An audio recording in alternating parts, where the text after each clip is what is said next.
Hey everybody, what's up and welcome back to today's video guys. And today I'll be showing you how you set up shipping on your Squarespace website.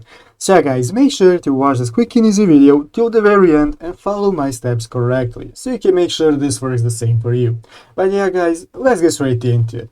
The first thing you want to do guys is go ahead to your squarespace.com website and log into your account. After logging in guys, you will be greeted by your dashboard right here where you can see all the websites that you have and that you own on your Squarespace account. So as you can see, we currently have only one website right here called tutorials, and this is the website we'll be using for today's video. So guys, let's go ahead and open up our website right here by clicking the website, and now this will open up our website in the page.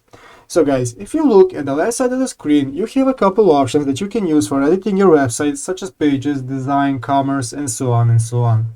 So guys, the first thing you want to do is go ahead and open up this third option right here called commerce. Go ahead and open up commerce guys, and now you have opened up the commerce option, and again you have a couple options that you can use to edit your website.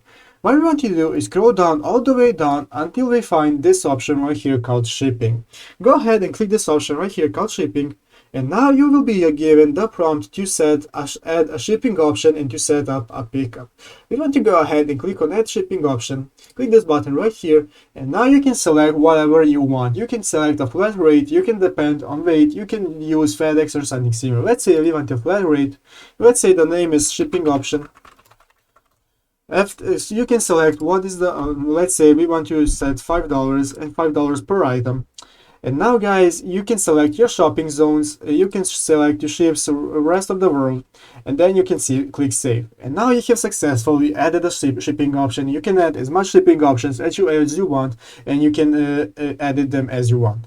So guys, that's how you do it. I hope this video was helpful. If it was, make sure to leave a like and subscribe to the channel. So guys, thank you for watching, take care and bye.